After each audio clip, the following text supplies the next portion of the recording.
Peace, love, and light to my family. In 2019, I went to a very well-known place called Cairo, Egypt. A spiritual journey for me. Very spiritual journey for me, just me, myself, and I. Was guided there by way of the Divine Mother, Sophia the Wisdom. I was able to see a lot of Egypt at that time in 2019, able to go through the museum and lay my hand, lay my palm on the infamous Ben stone while meditating. It is an honor in 2025 as so much is being revealed in real time in front of our eyes. This presentation. You see the presentation before I do, or excuse me, you see the title of the presentation before I do.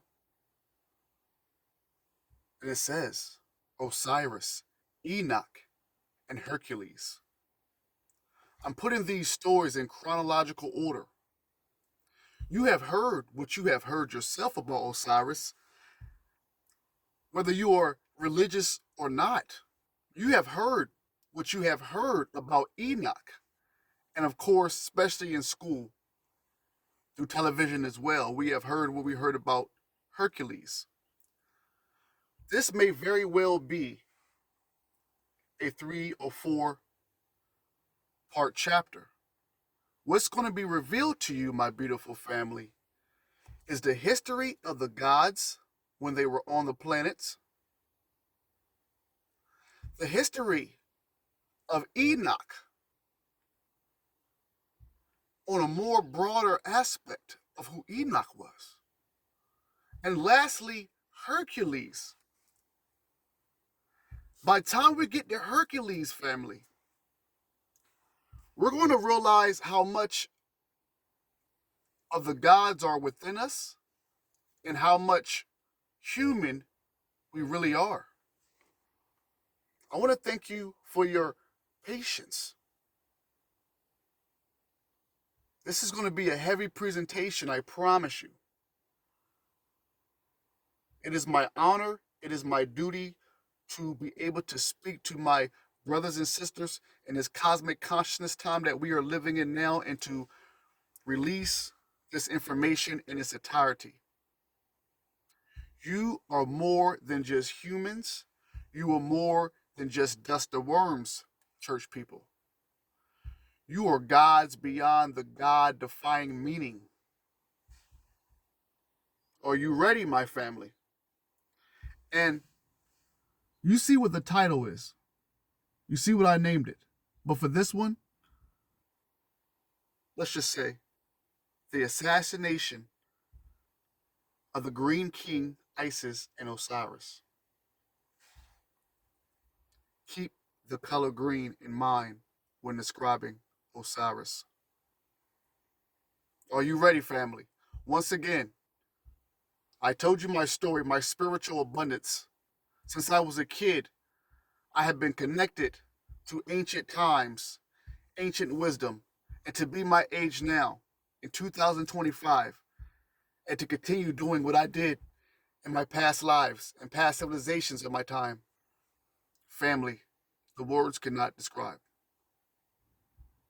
I hope you are ready, my family. You are about to get your spiritual, your ancestral truth. You are now in tune to the Cosmic Christ University, the home of the esoteric metaphysical knowledge. I am ordained metaphysical Minister Corbin. You ready? Of course you are. Of course you are, my family. Let's see here.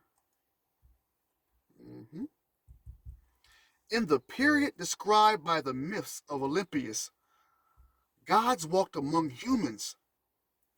But the history of the last god to rule as king of the earth is recorded in its fullest version in Egyptian rather than Greek tradition. The Egyptians unquestionably believed that their most important god had once walked among them, led them into battle, and ruled them wisely and well. You know, if you're a frequent viewer of this university, then you know I like to stop, make sure everybody's good, The minister is now going to turn this whole university into a planetarium. If you can, unless you're driving, and my family who are driving, thank you for being intuitive while focusing on that road. But for everybody else, I want to turn this into a planetarium. If you can relax, sit back, and I want you to envision, to use your imagination to the fullest once you are hearing this story. It's probably going to be 4 chapters to this, but get ready to lock in because Star Wars probably couldn't give you nothing this good. In respect to Star Wars, George Lucas, and the whole franchise. In the period described by the myths of Olympias, gods walked among humans, but the history of the last god to rule as king of the earth is recorded in its fullest version in Egyptian rather than Greek tradition. The Egyptians unquestionably believed that their most important god had once walked among them, led them into battle, and ruled them wisely and well. Herodotus, once again spelled Herodotus,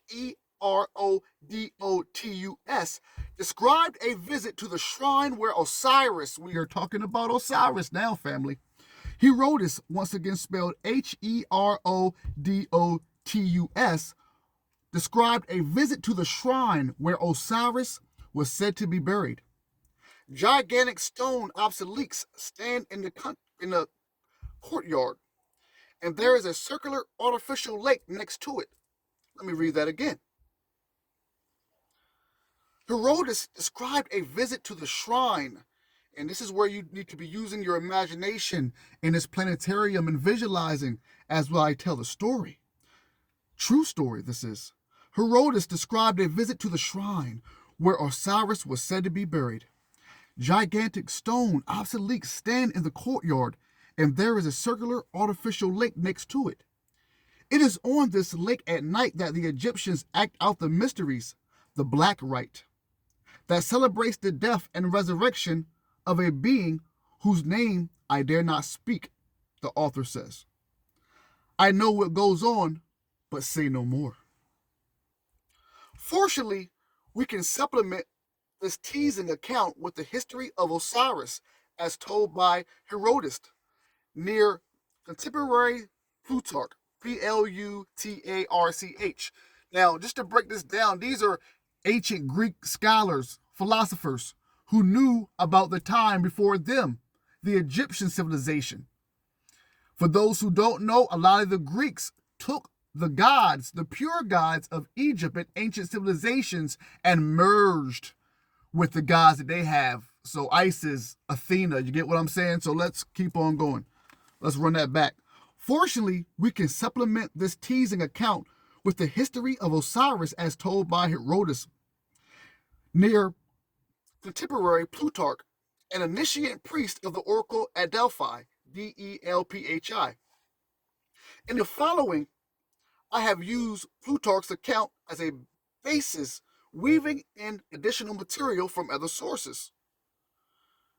We have to start by imagining a world at war, ravaged by Roman monsters and wild animals. Osiris was a great hunter, a beast master, remembered as Orion the hunter in Greek mythology, and Herne, or Herne, Herne, and Herne the hunter in Norse mythology. And a great warrior, he cleared the land of predatory beasts and defeating invading armies. I just want to read that again because we are breaking down Greek mythology, of course, Egyptian mythology, and Norse mythology all in one line. Once again, we have to start by imagining a world at war, ravaged by roaming monsters and wild animals. Osiris was a great hunter, a beast master, remembered as Orion the hunter in Greek mythology, and Herne, Herne, the hunter in Norse mythology. That's Norse, of course. And a great warrior. He cleared the land of predatory beasts and defeated invading armies. Our world, as war spun as it is, we're talking about cyclops, we're talking about dragons, we're talking about beasts of all kinds, animals of all kinds before our form, before we even thought about being on this planet. I want you to think about that as you sit in the planetarium as well. But let's keep on going.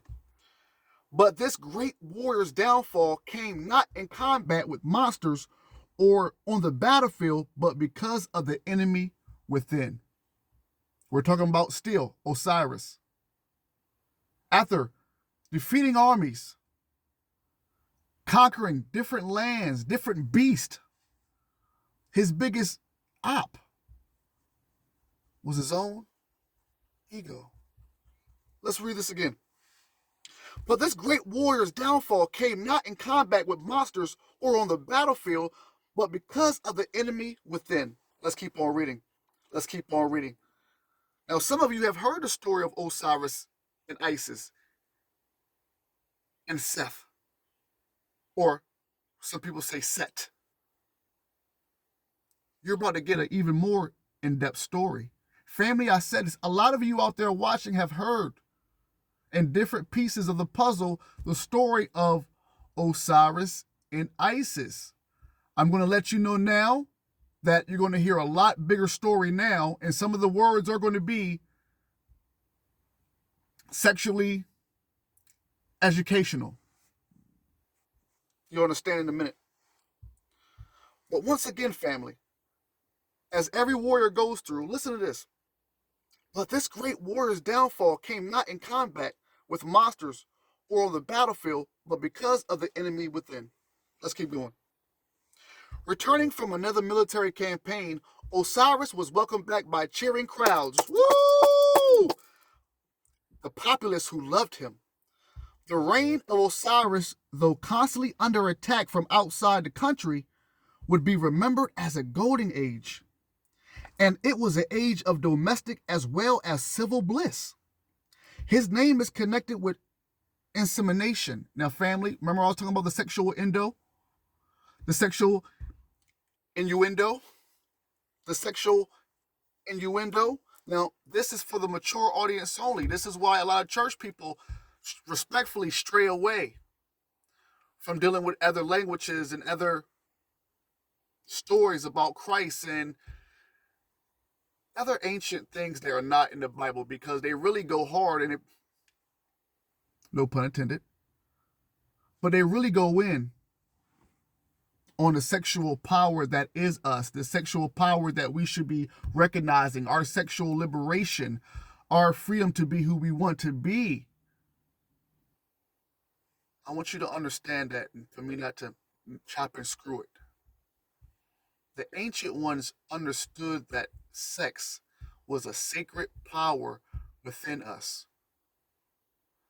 Once you misuse and abuse and don't understand that sexual power or let people take advantage of that sexual energy, then it becomes corrupt. So before I read this, I want to reach the mature minds and understand that there are certain things about Isis and Osiris that you did not know because it was a sexually driven story. So I want to thank you for your patience. I just wanted to put that in there before I go ahead and start. Returning from another military campaign, Osiris was welcomed back by cheering crowds, by the populace who loved him. The reign of Osiris, though constantly under attack from the outside country, would be remembered as a golden age, and it was an age of domestic as well as civil bliss. Osiris, his name is connected with insemination. Insemination. Insemination. And you can hear the name in the name. Orion, or Orion, is spelled Ourien, meaning semen, and what we today call the belt of Orion is a euphemism. Now, let me break this down again. Osiris, his name is connected with insemination. Orion, spelled Ourien, meaning semen, and what we today call the belt of Orion is a euphemism. Euphemism. Now, if you Google that word euphemism, and hopefully I'm pronouncing it right, you see that that word means that it is a replacement for a word that means something maybe more vulgar or something that is a little bit, a little bit too rated R. It's a replacement word. So Orion is a euphemism. In ancient times, it was a penis that became erect as the new year progressed. These things should alert us to the fact that there is a strong sexual current in the history that follows. Now, if you want, I will read that again. Should I read that again, or y'all understand that part? Are we all clear? Somebody said to read it again. Okay, I'm going to do it one more time. His name is connected with insemination. Insemination. Orion, when it's spelled Ourien, means semen. And what we today call the belt of Orion is a euphemism, which is a replacement word for something more vulgar, I guess you can say. In ancient times, my family, it was a penis that became erect as the new year progressed. These things should alert us to the fact that there is a strong sexual current in the history that follows. Let's keep on going with Osiris and Isis story. Osiris accepted an invitation from his brother, Seth, to a gala dinner, Gala, to celebrate victory. Some said Osiris had been sleeping with beautiful, dark-skinned Nephis.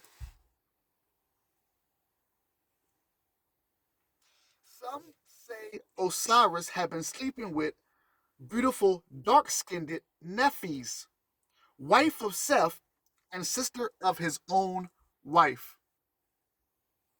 Now, at 17 minutes, you might be having questions that I might be having. We might have the same question, or our question might be different. So I'm going to read that part again, and thank you for just your patience. This is going to be a life-changing presentation. Osiris accepted an invitation from his brother, Seth, to a gala dinner to celebrate victory. Some say Osiris had been sleeping with the beautiful dark-skinned Nephis, wife of Seth, and sister of his own wife. There's a lot there. My question is, okay, dark skin. We know what dark-skinned people look like. But what color was Osiris then? After author emphasized the fact that Nephis, and that's spelled Nepthys, for my historians, for my scholars, now who, if you didn't know, now you know that Nephis is the sister of Isis and also the wife of Seth. So Osiris was sleeping around a little bit, is what the ancients are saying. So what color was Osiris then? If the author wanted to stress the situation that Nephis was dark-skinned. I mean, you look at ancient Egypt, a lot of those people were melanated, of course. But you remember in the beginning, I said that this title was called, in this one, Assassination of the Green Osiris, the Green Isis and Osiris King. Now, you can look up different hieroglyphs in Egypt or wherever you may look them up, and you see that Osiris is depicted as a green being. Some people say they can symbolize the vegetation life. Some people say it symbolizes the afterlife, but we're hearing some information here now, family. I don't think Ancient Aliens and the History Channel, and shout out to them, I don't think they said that Nephis was dark-skinned. We have heard that maybe Osiris was doing a little sleeping around, but let's get back to the story. Ain't nothing new. Ain't nothing new under the sun, right? Osiris accepted an invitation from his brother, Seth, to a gala dinner to celebrate victory. Once again, my family, Osiris accepted an invitation from his brother, Seth, to a gala dinner to celebrate victory.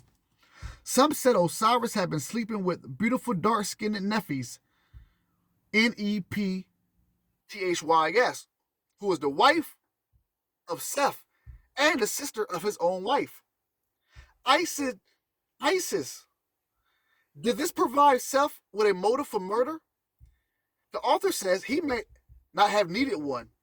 The clue to Seth's animosity is contained in his name. He was an envoy of Satan. An envoy means a messenger of Satan. If you watch one of my last videos, I was talking about the Christ impulse and the Lucifer impulse. Once Yahshua crucified, spiritualized, that was able to give us and the people in the underworld the Christ impulse. But also, after that Christ impulse was brought upon this planet, another impulse, the Lucifer impulse, was also around, and the Aryan Mazda from Persia mythology can break that down even more beautifully. After dinner, Seth announced a game. He had made a beautiful chest, something like a coffin but fashioned out of cedar and inlaid with gold, silver, ivory, and lapis lazuli. Whoever fitted most neatly in the chest, he said, could take it away. One by one, guests tried, but they were too fat, too thin, too tall, too short. Finally, Osiris stepped in and laid down. "It fits," he says. "It fits," he cried. "Fits me like the skin I was born in." But his pleasure at winning was cut short. As Seth slammed down the lid, Seth hammered in nails and filled every crack with molten lead, the metal of Satan, the author says. So now some of us are hearing for the first time that molten, Molten, is the metal of Satan. Then Seth and his followers carried the chest down to the banks of the Nile and cast it on the waters.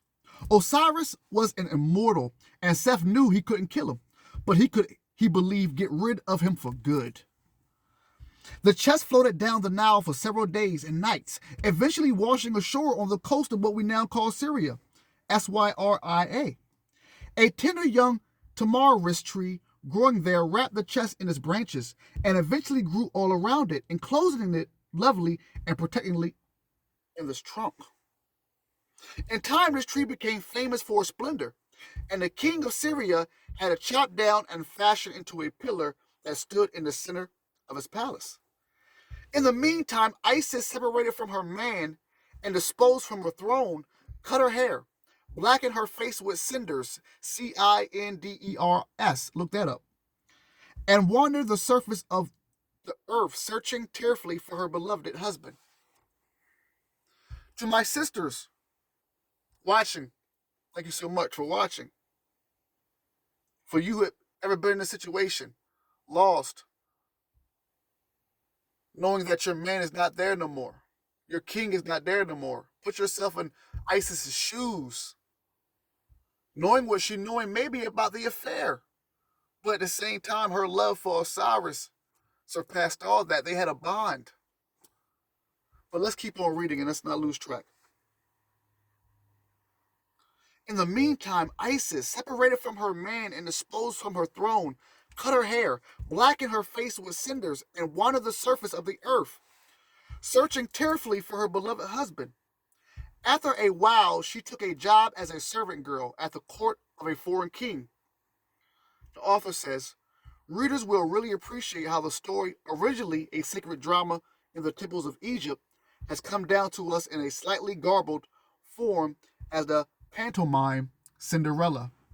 So, yet again in this presentation, as we are in this planetarium university, we are hearing that Cinderella, the story of Cinderella, which we know so well. Shout out to Disney. The Cinderella story is a generic version of the original story of Isis after she has temporarily lost her man, Osiris, and she is wandering, cut her hair, she became a servant. This is where the Cinderella story comes from. The true accurate story of Isis. Boom. World premiere, family. Hit the like button if you like this world premiere. Let's keep on going. But Isis never gave up, hoping to find her man. And one day her magic powers led her to see Osiris clairvoyantly in the chest inside the tree, in the middle of the very place where she was working. The palace of the Syrian king. Isis revealed her true identity as a queen and persuaded the king to chop down the pillar and let her take the chest away. She left by boat and landed on the island of Chimmis in the Nile Delta.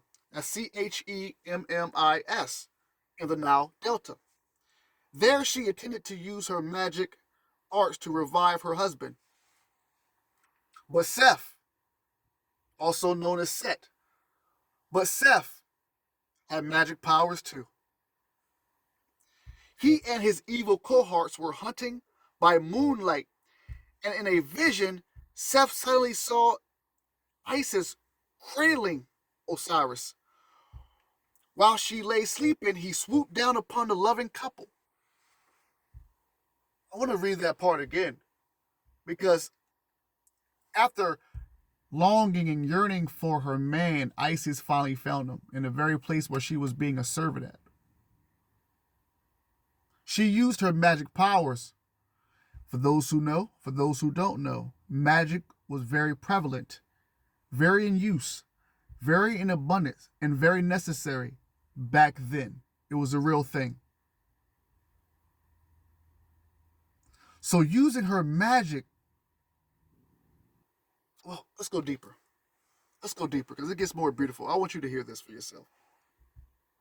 But Seth having magic powers too. Him and his goonies are already roaming. Like, we know, obviously he can't die. Oh, so we didn't temporarily took care of him, but we know that he's going to still be around because he's an immortal. So let's keep looking for him. So as he's looking for him, he has a vision or epiphany, which is like the same thing if you want to think about it. He had a vision that, Isis has found him.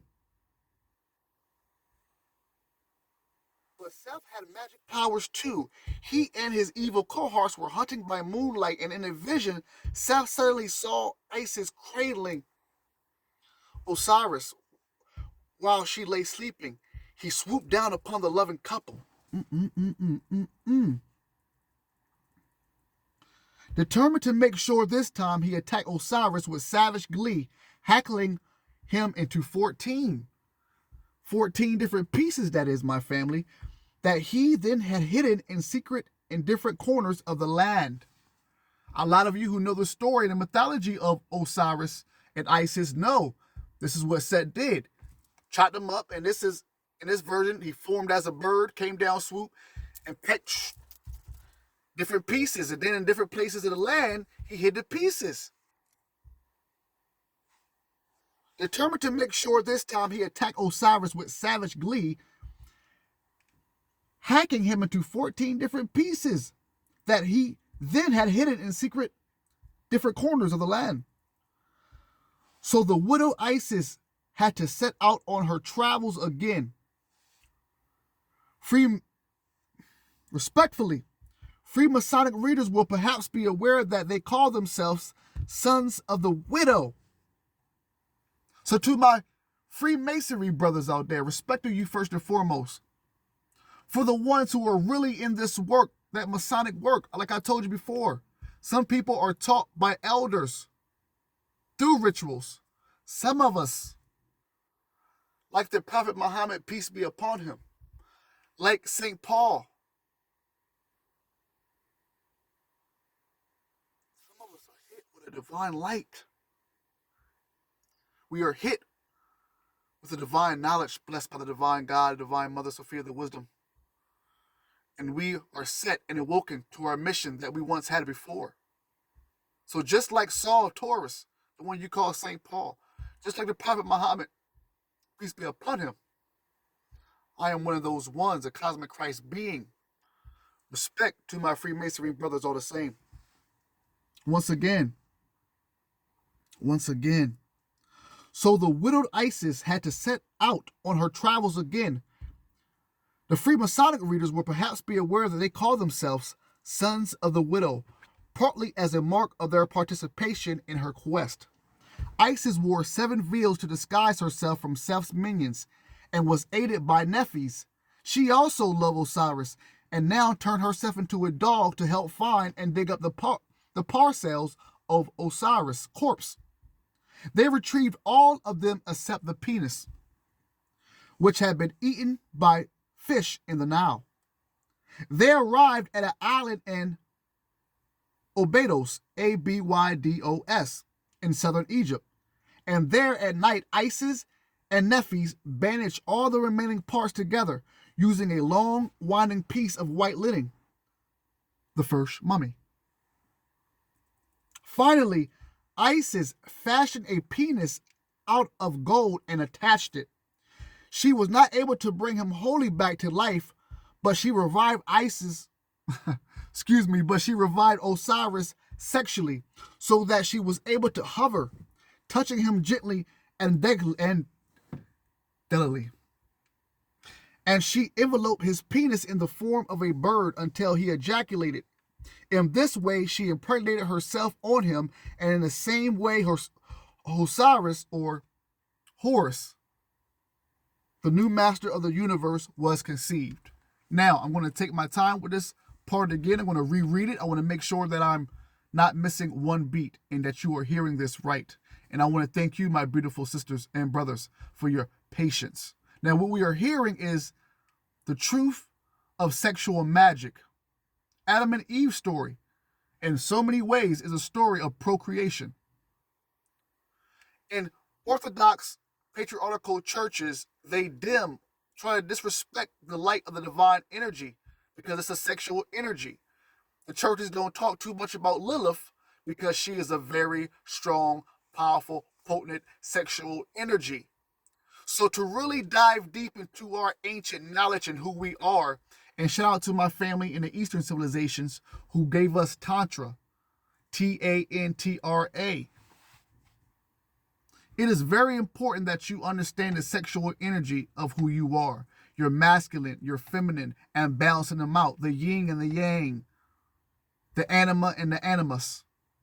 Very important, family. I'm going to read this again. I'm going to take my time because you need to hear this. There is nothing to be ashamed of your sexual energy. But if you block it, if you try to deny any of your sexual urges or fantasies or whatever it is, then you're going to be blocking yourself. Balance it or be controlled by it. Let's read this again. Finally, Isis fashioned a penis out of gold and attached it. She was not able to bring him wholly back to life, but she revived Osiris sexually so that she was able to hover. Wow. Touching him gently and delicately. And she enveloped his penis in the form of a bird until he ejaculated. In this way, she impregnated herself on him, and in the same way, Horus, the new master of the universe, was conceived. Poetic, if there was ever poetry. Horus grew up to avenge his father's death by killing his uncle Seth. Osiris, meanwhile, lived in the underworld as his king and lord of the dead. It is in this role that he was most often depicted by the Egyptians, usually with a green face, heavily swathed, that means heavily wrapped, and apparently immobile, not able to speak, but emanating a power that is symbolized in his royal regalia and carrying the crook and Flail, or Flail. Let's keep on going. You may be asking right now, what the hell does all this mean? Osiris, Isis, ejaculation, deceiving, cheating, what's going on here? But behind this story was even more of an astrological, symbolic story. You're about to find out right now. What the hell does all this mean, you may ask? How can we decode it, you may ask? Well, on one level, it seems to represent the succeeding of one constellation by another in the precession of the equinoxes. Horus disposes Seth and supplants him. On another level, perhaps the most obvious one, is it is a fertility myth about the yearly cycle of the seasons. The appearance of the star Sirius on the horizon after months of being hidden was a sign to the ancient Egyptians that Osiris would rise again shortly afterwards, and the induation of the Nile was due. Myths of the resurrected god kings were told all around the world, from Tammuz, Tammuz, and Marduk, to the Fisher King stories associated with Parsifal, Parsifal, and the King Arthur cycle. They follow the same pattern. The king is fatally wounded in the genitals, and while he lies suffering, the land stays barren. Then in the spring, a magical operation is performed, and he rises again, both sexually and in a way that fertilizes the whole world. This is why Osiris came to be worshipped in Egypt as a god of crops and summer fertility. The longed for yearly appearance in the east of Orion and his consort Isis, known to us as Sirius, the brightest star in the heavens, herald the induation of the Nile that revived the vegetable and so also the animal and human world, literally a matter of life and death. The Egyptians made small mummies out of lineage bags stuffed with corn dollies. When it was watered, the corn sprouted through the bag, showing that the great god was being reborn. Powerful. I am the plant of life, says Osiris of the pyramid text.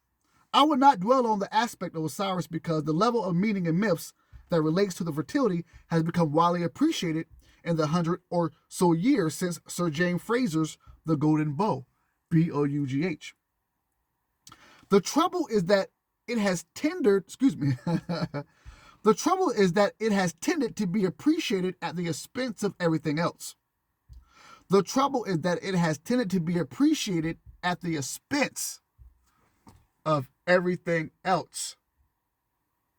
So they're saying that historians and people in general have appreciated the astrological aspect of what Osiris means, but seems to disrespect or disregard the more potent stuff that we should be paying attention to and listening to. This is what I'm hearing. Let's read that again.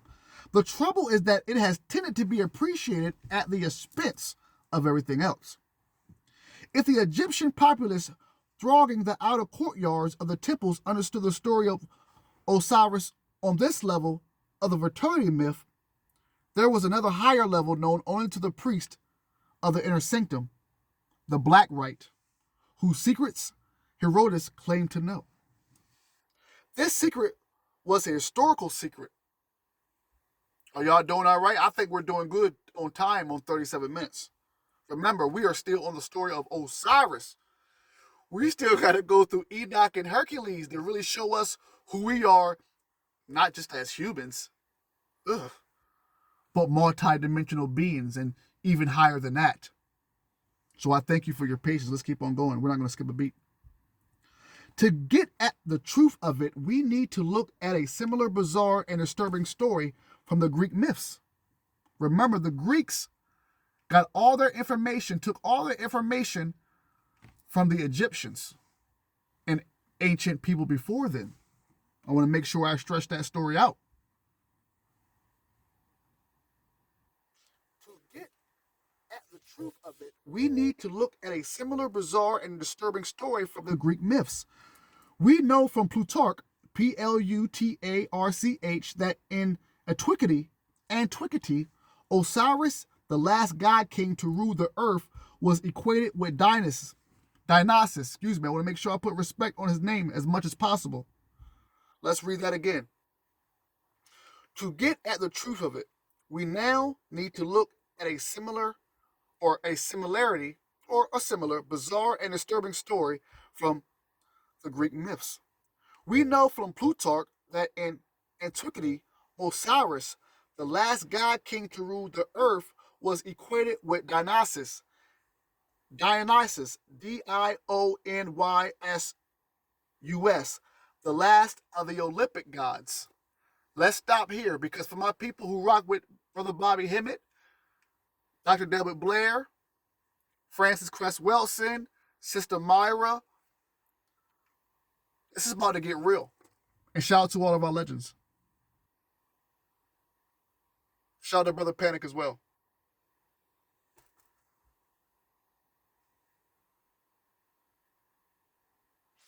If we're talking about those teachers, I want to focus on Bobby Hemmett for a minute. He gave us information about about Olympus and the Titans, about who the Titans were. So Bobby Hemmett, for those who can respectfully rock with our teacher. Our teacher was a real one. Let me read that again. Like I said before I go in further, and I'm probably going to stop this like I've been doing at an even hour. The Greeks were inspired, got all their information. Their gods were taken from the Egyptian gods and merged with the gods that they, like Athena, Zeus. But these gods were already known, and like Osiris were walking the earth. So we are hearing now that Plutarch, one of the Greek philosophers and scholars, says that Dionysus, Dionysus, was equated. Dionysus was known as the last of the Olympic gods, just as Osiris was known as the last known god, authentic, real god, and that's obviously with a lowercase g, to roam the earth. The sources disagree on the subject of Dionysus' parentage.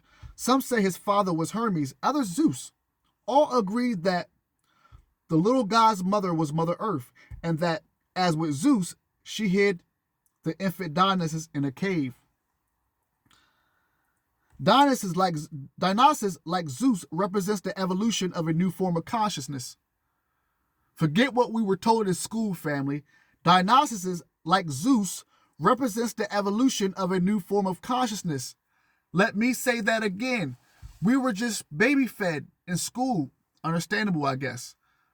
So we heard about Zeus, Hercules, Athena, Medusa, which were actually different real life beings, but in a different form, obviously. But forget what we were told. We are now hearing, some of us for the first time, that Dionysus, Dionysus, like Zeus, represented the evolution of a new form of consciousness. And again, the Titans were determined to nip it in the bud. Again, we say that the Titans are the consciousness eaters. Once again, for those who have rocked with Brother Bobby Hemmett, for those who rock with Brother Bobby Hemmett, for those who don't know, if you're brave enough, then research Brother Bobby Hemmett's work. Hemmit. I believe. I want to make sure I put respect on my brother's name. Brother Bobby Hemmett. Read about what he said about the Titans and who the melanated people are. But let's keep on going. Suddenly, the Titans fell on Dionysus, tearing him to pieces. Did I go too far? I did. Yes, I did. I went a little bit too far. I want to miss this part, and I don't want you to miss this part. Dionysus, like Zeus, represents the evolution of a new form of consciousness. And again, the Titans were determined to nip it in the bud. Again, we see that the Titans are the consciousness eaters. They smear their faces white with gypsum to conceal their identity as the black-faced sons of the crow god. They didn't want to frighten him as they lured Dionysus from a cradle hidden in a niche in the back of the cave. Now, before I go on with this presentation,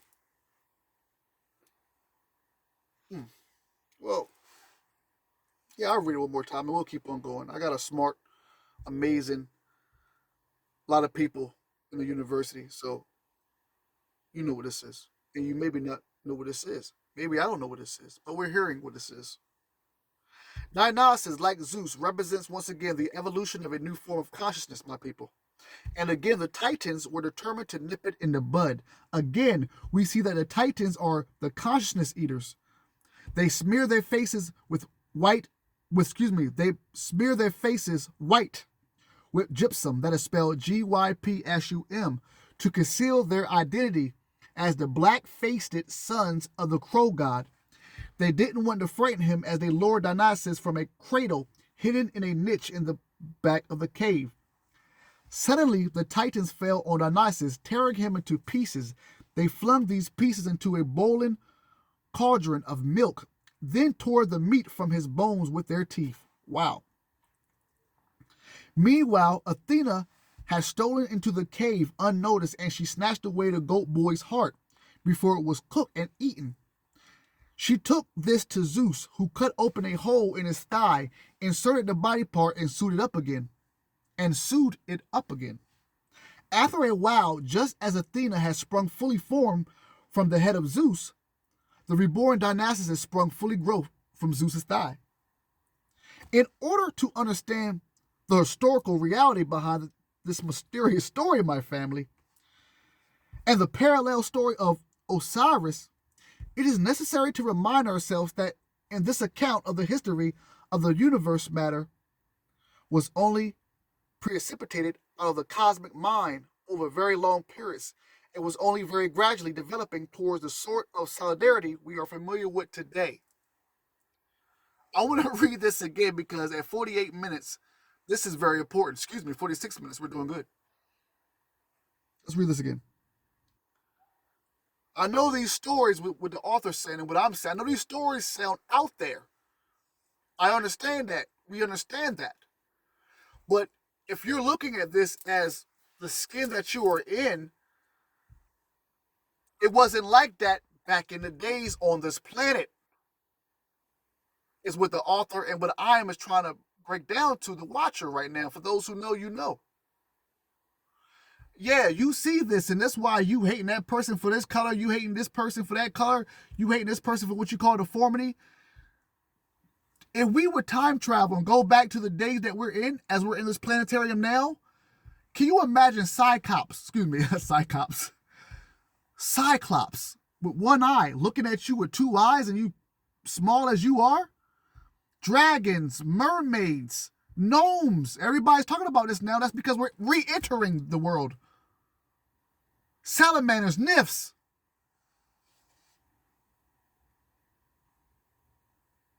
Let's read this again. In order to understand the historical reality behind this mysterious story, family, and the parallel story of Osiris, it is necessary to remind ourselves that in this account of the history of the universe, matter was only precipitated out of the cosmic mind. Christ tells you the power about your mind. Everybody in the age of Aquarius, the quantum world, telling you about the power of the mind. Why? Because the mind was all before your flesh. There's one episode of Futurama that had a a Star Trek special. There's an episode of Futurama that has a Star Trek special. Fry, Lena, shout out to everybody, Bender. If you guys know that special I'm talking about, hit the like button. I am really time traveling in real time by telling this story, by the way, family. I'm really time traveling in real time. Like I'm having reoccurring dreams and images in real time as I tell this presentation. I thank you guys for rocking with me because some of you were my classmates in the spiritual classes that I had in my ancient times. So I thank you guys for watching as well. You have to look at this as not being humans the way you look at yourself as humans.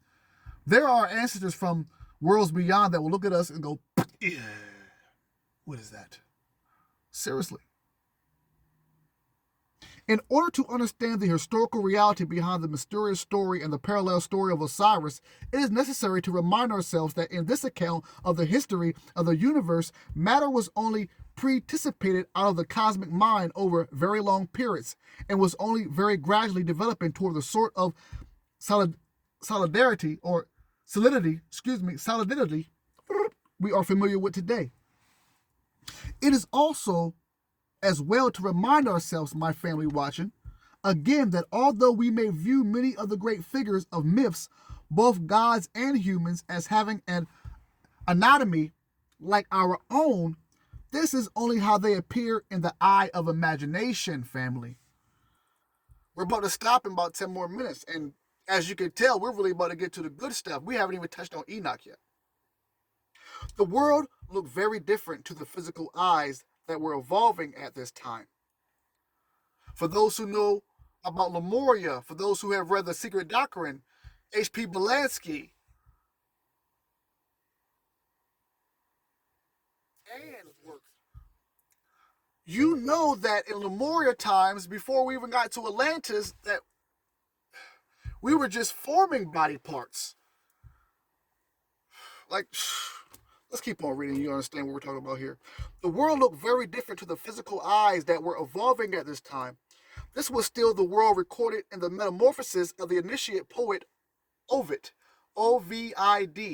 And family, unless you're driving, you should be writing these names down so you can research it, so you don't have to just go off what the minister is saying. Like the late great Dr. Deborah Blair said, there is no truth until you decide what truth is. I know this is my truth. I know this is truth. But do you know? You can only know unless you put the work in and make sure you're writing the names down that the minister has given to you. So once again, the world looked very different to the physical eyes that were evolving at this time, family. This was still the world recorded in the metamorphosis of the initiate poet Ovid, once again spelled Ovid, when the anatomical forms of humans and animals were not fixed as they are now, family. Our ancestors were not looking like us back in the day. Shout out to Dragon Ball Z. That animated classic tells a lot of truth about who we were. We weren't looking like this back in the day. In some stories, they tell you that Eve, the original Eve, the mother Eve, was like in an ape form. Or I'm going to research it yourself. I'm not going to jump without all the details, but research. The world looked very different once again, my beautiful family, to the physical eyes that were evolving at this time. This was still the world recorded in the metamorphosis of the initiate poet Ovid, Ovid, when the anatomical forms, that means the body forms of human and animals, were not fixed as they are now, a world of giants, hybrids, and monsters. No. The most animalic advanced humans were evolving the two eyes we have today. Remember, Cyclops. Our ancestors was walking around here with one eye. That one eye now, for most people, has been shut, has been clothed. That one eye is called what? Yeah, I'm hearing you say a third eye, right? But what else? I'm hearing people say the seat of the soul. Okay, what else? The pineal gland.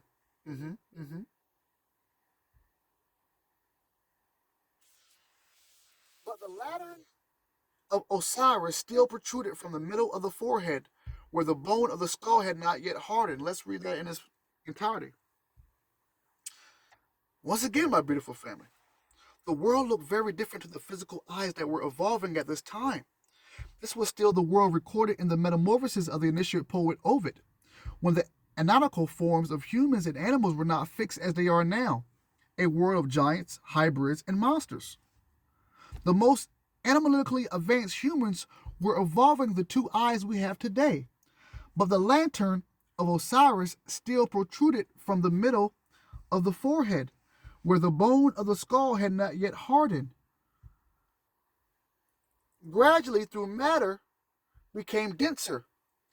And the important point to bear in mind here is that despite the fact that matter was participated from mind, it was alien to mind.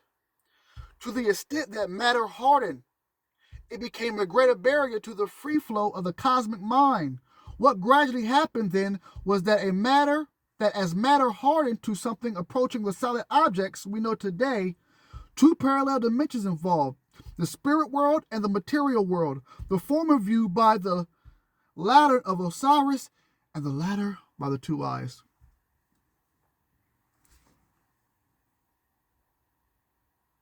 I could stop here. Gosh. I'm going to stop here.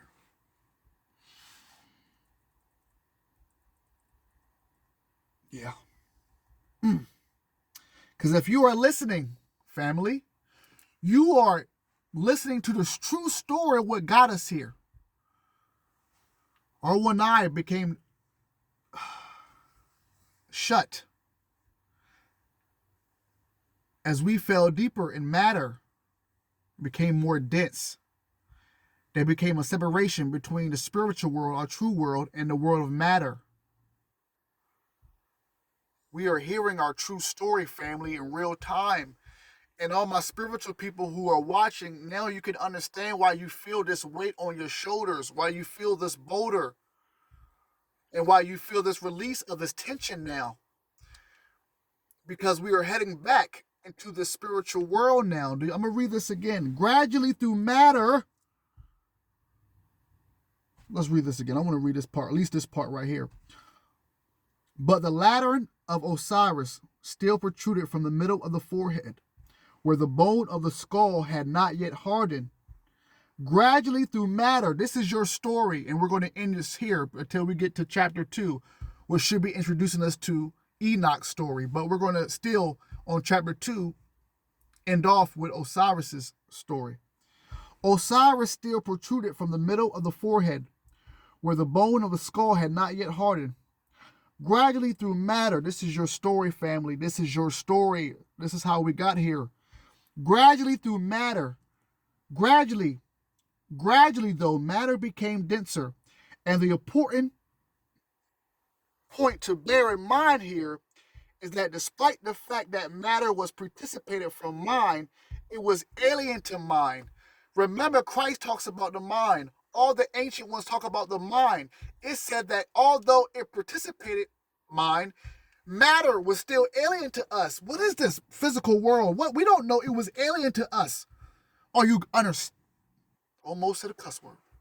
Are you understanding what? Even though matter became a part of us, what is this that is now enclosing in us? What is this that's now taking over us? This thing called matter. That's what world we was leaving as we're leaving the Osiris age. As we know now, one of the last gods to walk. Listen to this once again. Gradually, though, matter became denser. And the most important point to bear in mind here, my family, is that despite the fact that matter was participated from mind, it was alien to mind, to the extent that matter hardened. That matter hardened.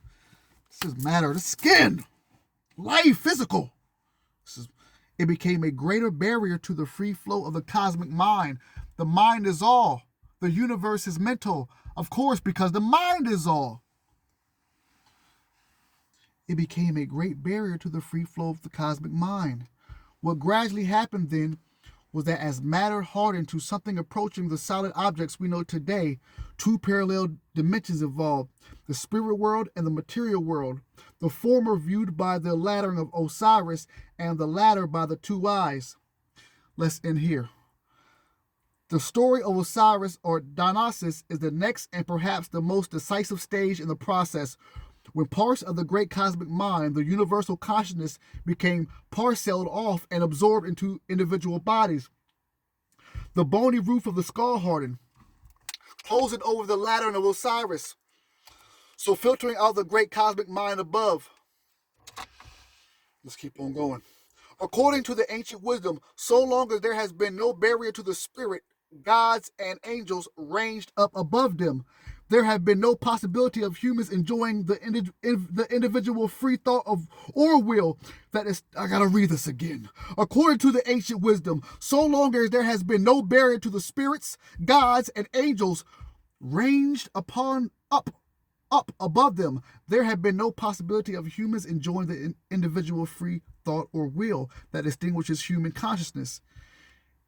If we were not cut off from the spirit worlds and from the great cosmic mind, if our bodily makeup did not filter it out, our minds would be completely dazzled and overwhelmed.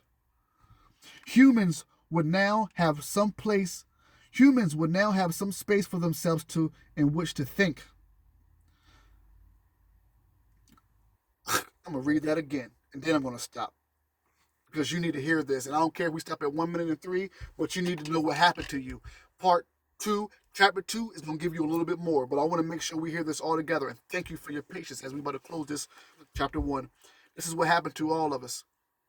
And now, as the Great Pyramids show you the truth, my teacher, Edgar Casey, said that when they discovered what's going on beneath the Great Pyramids, that they will discover the Hall of Records, With this presentation, we are now inviting the portal of the great pyramids. We are now inviting the ancient ones to now awaken fully into this world, enter into this portal that we call a presentation, and now reveal to the cosmic people, the cosmic Christness being, the cosmic Christ consciousness beings, that their power has never left them. I am now going to end this presentation with your truth to end part 1. Thank you for your patience. You are welcome. This is the Cosmic Christ University. We are now wrapping up the planetarium. Let's go. Gradually, though matter became denser, and the important point to bear in mind here is that despite the fact that matter was participated from mind, it was alien to mind. To the extent that matter hardened, it became a great barrier to the free flow of the cosmic mind. What gradually happened then was that as matter hardened to something approaching to solid objects, we know today 2 parallel dimensions involved, the spirit world and the material world. The former viewed by the lantern of Osiris, and the latter by the 2 eyes. The story of Osiris, or the Gnosis, is the next and perhaps the most decisive stage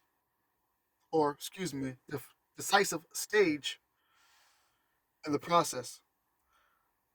When parts of the great cosmic mind, the universal consciousness, became parceled off and absorbed into individual bodies, the bony roof of the skull hardened, closing over the lantern of Osiris. They're talking about what happened to the pineal gland. So, filtering out the great cosmic mind above. According to the ancient wisdom, so long as there has been no barrier to the spirits, gods, and angels ranged up above them, there had been no possibility of humans enjoying the individual free thought or will that distinguishes human consciousness. If we were not cut off from the spirit world and from the great cosmic mind, if our bodily makeup did not filter it out, our minds would be completely dazzled and overwhelmed. Humans would now have some space for themselves in which to think. This is where we're at now.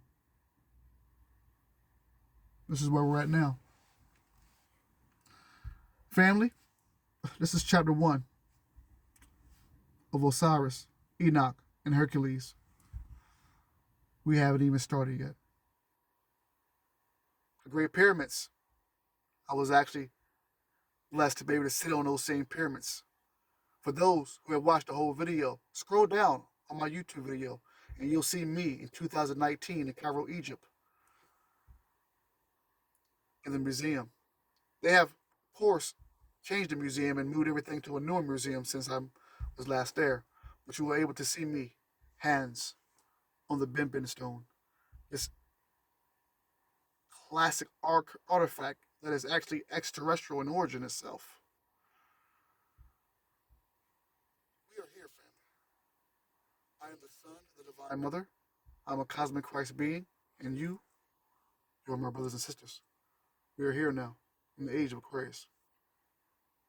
Peace.